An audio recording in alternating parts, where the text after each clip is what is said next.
Imagine this. You are driving down the highway, minding your own business, when a massive semi-truck pulls up next to you. If you live in the United States, that truck probably looks like Optimus Prime. It has a giant 10-foot-long hood stretching out in front of the driver. But if you live in Europe, the trucks look completely different. They are flat. The driver sits right on the absolute edge of the front bumper, staring straight down at the asphalt. It looks like a mistake, but it isn't. It feels like one of these continents just built their vehicles wrong. Why would you cut the front off a truck? Or conversely, why would you waste so much metal on a giant nose? But here's the surprising truth. The shape of these trucks has absolutely nothing to do with style.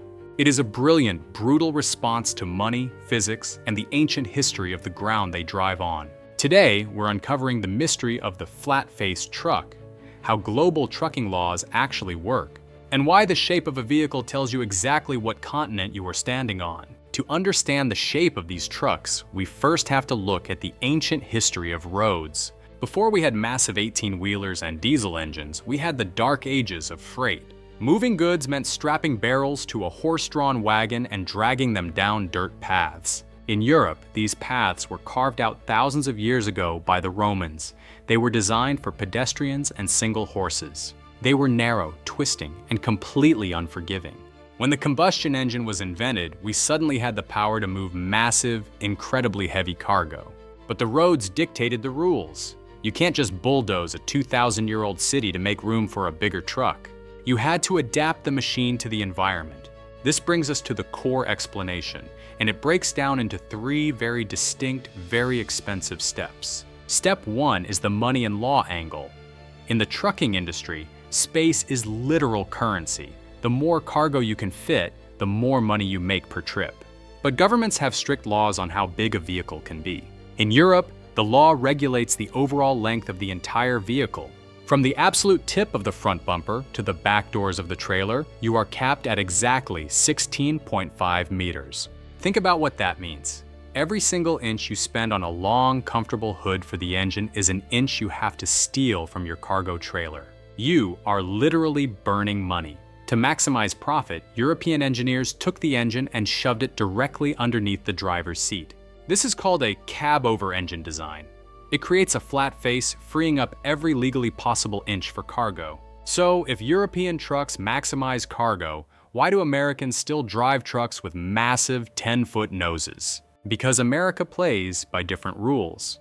In the United States, the law generally restricts the length of the trailer, not the cab.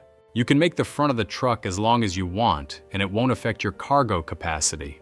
But that brings us to step two, the turning radius. Even if Europeans could legally build long-nosed trucks, they wouldn't.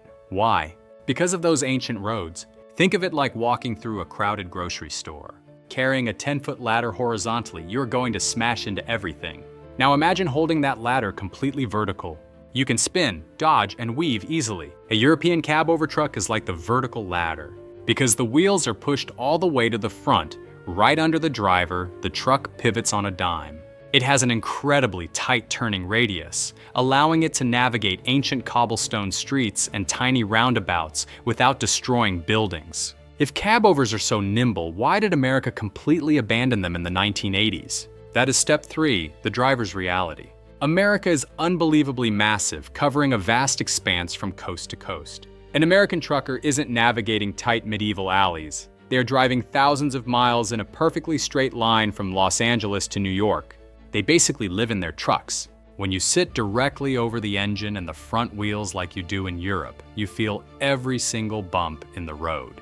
It's a harsh, loud, vibrating ride. But the American conventional truck has a long wheelbase. The engine sits out front, absorbing the shock and the noise before it ever reaches the cabin.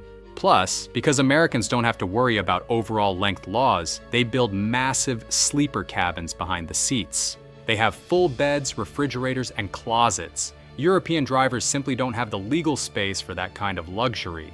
So, the next time you see a massive semi-truck roaring down the highway, don't just see it as a big, loud machine.